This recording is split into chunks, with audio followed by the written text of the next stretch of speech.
The thing that made me start weightlifting was I have two older brothers that weightlift. They're sort of 3 and 4 years older than me. They started going early. They wanted to be bodybuilders, but my dad was basically said, you know, you're too young to become a bodybuilder at the ages of sort of 9 and 10. So, like gymnastics, he had a little bit of a background in Olympic weightlifting, so he said, go and try this. So they went to the only gym that he knew about. They didn't really have proper coaching back then, to be honest. But I went with them and was watching them lift. Obviously, I was too young to stay at home on my own when my dad and my mum went to drop them off. So I went with them, watched, and I really wanted to get involved. It looked like fun, even though they never made it look like fun. But I really enjoyed watching, but I was obviously too young. I was watching them at sort of the age of 7 and 8, and then at about the age of sort of mid-range through being 8 onwards, we moved to a different gym, which was when I started lifting. When I first started, I didn't have any inspiration. I didn't know anything about the sport. I didn't know any of the main big lifters there are today. So I didn't have any inspiration in the way of an actual person like an idol, but I did have a passion for the sport as soon as I started it, so that was enough really. My name's Josh Farghaly, I'm from Manchester, and I'm a bike mechanic at Halford. Besides weightlifting, with working and weightlifting is fairly time consuming, so there's not a lot of time for other hobbies. I mean, most people do, you know, a bit of football, a bit of socialising, you know, going out, and just the normal things, but between working almost full time and training, there's not a lot else to be done. So basically my other hobbies are just general bodybuilding, and that's it really in terms of a sporty hobby. No, it's a funny story about how that came around. Basically, I was just training as normal. Never really I'd done competitions, but only small, regional competitions. But my brother, who was a little bit older and was better than me, he got called up for Great Britain for trials, and basically he didn't want to be part of it. He wasn't as interested in the sport as I was. He was doing it as a hobby, but didn't want to take it to that next step. But it was already prepaid, and they wanted someone from our gym. So my coach recommended me as a younger lifter, younger than what they were looking for, but had a passion for it and had potential. So I went. Obviously, I got onto the squad, and I've been on it ever since. You've got the 2 lifts, the snatch and the clean and jerk. The snatch is the technically harder lift. It's a wide grip. You start on the ground. The lift isn't officially started until you pass your knees, and then once you've got it past your knees, you got to drive it up in one big motion and get it over your head. You got to stand up straight with it and then wait for the referee to say down, and that's that lift complete. There's only a few things that you can do wrong in the snatch: bent elbows, or just completely missing the lift. There's not much else that you can actually do to fail it, but you need to master the technique, otherwise you won't get anywhere near the sort of weight potential that you're up to. And then you've got the clean and jerk, which is the easier technically, but because of that they expect a higher demand on the weight. So it's a narrow grip, 2-part movement: the clean up to your chest, and then the jerk over your head. And you can again, you can fail that the same way as in the snatch, but the difference is your elbows are supposed to come quite near to your knees on the clean, and therefore if your elbows touch your knees, that's considered a fail as well, because it's basically you're supporting your elbows with your knees, and it's not allowed. And then a bent elbow on the jerk, that's a fail. You've got first you have to be a member of BALA, which is the British Weightlifting Association. That's the first things first, so you ain't got a shot. You have to enter the competition as well. I've done that a few times, not entered and turned up. I've got away with that a few times, but Les has got me in. For a competition, on a typical competition day, I would get up, I would get a test weigh-in, which is one of the most important things. I'd weigh in on my scales at home, but you've always got to account for the fact that the scales might not be exactly the same. They're 2 completely different scales. Sometimes you get there and their scales are slightly heavy, or they're slightly light. Obviously better if they're slightly light, it's a lot easier to make weight. But what you do is you get there, but unlike boxing where you have a couple of days in between your weigh-in and the fight, on the competition day between your weigh-in and your lifts, you only got a couple of hours tops. So you want to get your body weight as low as possible to get into your weight class without losing any sort of strength. So crash dieting is not going to work. You need to gradually lose your weight whilst maintaining your strength and your power. And that's in terms of weighing. You need to make your weight for your particular body weight class. If you go in and you're the class heavier, as long as you've lifted the qualifying totals for the class above, you're more than welcome to join that class.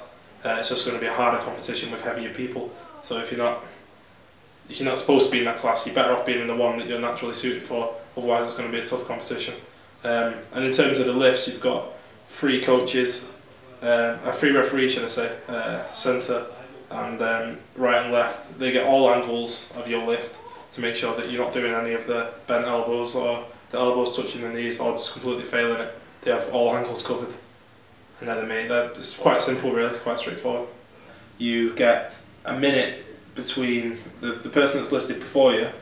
Once the minute they've put the bar down and the weight's been loaded appropriately for you, and it calls your name, then your minute starts there. I have been to Great Britain. I've represented Great Britain and England as 2 separate organisations. So I've represented Great Britain at the European Youths, the European Juniors and the European Under-23s, all various countries that I've been to representing, and I've represented them at the World Youths as well, and I've represented England, which is a completely separate organisation because you're lifting against other Britain countries such as Wales, Scotland and Northern Ireland, and I represented them in India at the Commonwealth Youth Games.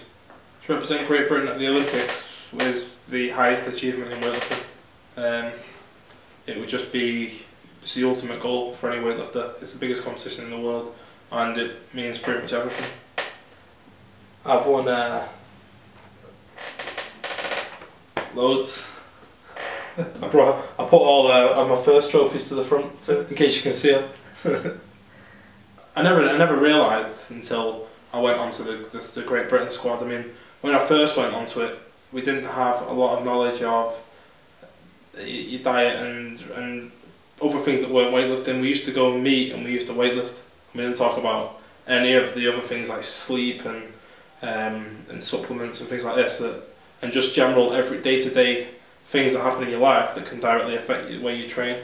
So there's all these little things you learn, like if you're going to watch TV, for example, watch it outside of your bedroom, because if you watch TV in bed, you associate your bed with being awake and not being asleep, basically. So when you get into your bed, or once you get into a bed, you don't associate it with going to sleep, you associate it with watching TV and not resting.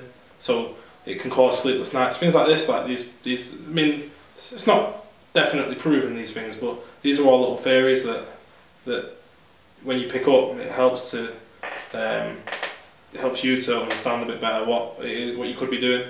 For example, in your diet as well, you've got that's like one of the main things. You've got like the paleo diet and all these different diets that can directly affect performances, weight loss, weight gain, and things like your stress levels. And there's pretty scientific, some of it, and I don't fully understand some of it. Some of it I'm just told to do and I do it, but I didn't realise I thought it was all weightlifting. I didn't understand that weightlifting was probably the smallest part of it. It's probably one of the least important parts, the actual training. Everything else, the foundation is the key, basically.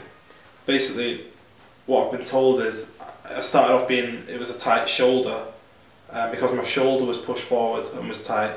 That was forcing my elbow to basically be in the wrong position, and because my elbow was in the wrong position, it caused my wrist to be in the wrong position, and that's where all the weight goes onto your wrist. So it was a chain reaction of loads of things all down the right side of my body, because I'm right-handed, and I think it was just a gradual build-up of tensed muscles and not enough stretching, which caused the whole thing. When you look at it now, it seems like something that's really easily avoidable, but 10 years after I started, I'm not doing any significant stretching or consistent stretching.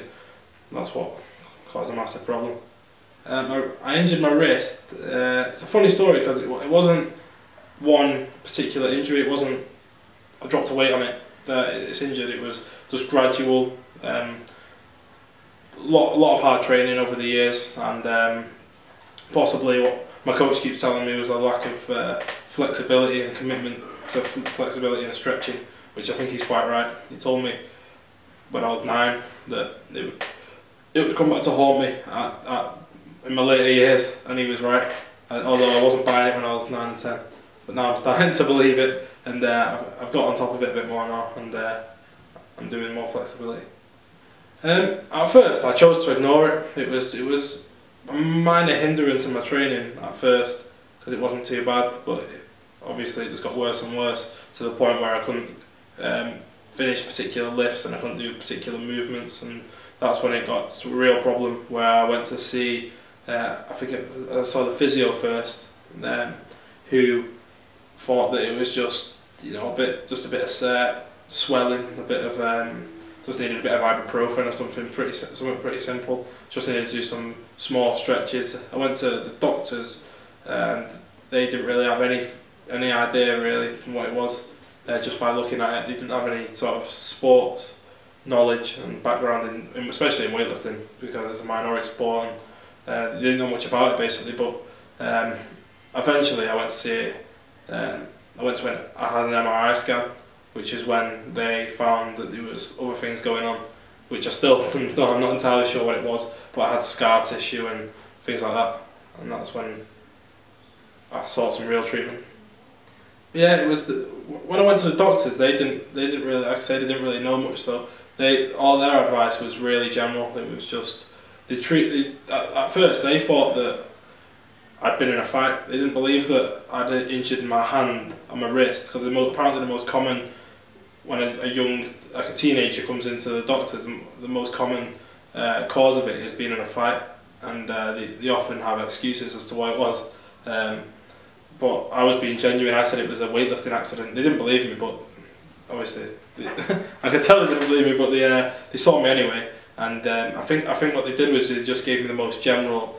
Take some ibuprofen, put some ice on it, which is a pretty good general way of dealing with something that's pretty minor, but obviously this is a long-term injury and it takes a little bit more than that to solve, which is, I saw the Great Britain doctor as well, and he first gave me a cortisone injection, which is like a steroid-based injection, which is supposed to numb the pain and allow for you to heal whilst being pain-free. It lasted about a week and it was killing again, and then that's when I had the MRI scan, and then they did the cortisone again, but I think it was a bit more effective the second time round, and now it's on the mend. I'd say I never stopped fully training. I did the core exercises, the squats and the deadlifts and other exercises that didn't hurt. I was probably out from Olympic weightlifting for about 6 months. My wrist now isn't fully healed, but it is on the mend. Doing all the stretching and flexibility exercises is really helping. You're doing some core exercises, building up the muscles that support the wrist,